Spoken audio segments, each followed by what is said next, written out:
Seinäjoella järjestettiin lokakuun alussa ensimmäistä kertaa Art and Design Week. Yhteistyökumppaneiden ja kulttuurirahaston mahdollistama tapahtumaviikko on ollut suunnitteilla jo pidemmän aikaa.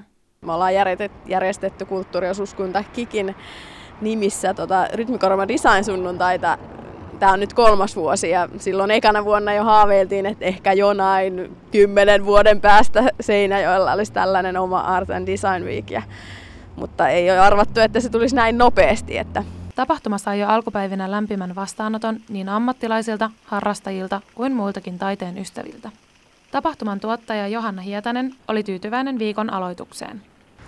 Kyllä niin kuin positiivisen vastaanoton sai heti avajaisista lähtien ja sitten mitä on käynyt niin kuin esimerkiksi Linda Sipilän liikkeessä ja tuolla Neulepuoti Hyrrässä, niin ainakin he jo sanoi silloin heti tiistaina, että tosiaan niin kuin ihan oli uusia asiakkaita löytäneet ja nimenomaan tulleet katsomaan tämän Art and Design Weekin takia tai vuoksi.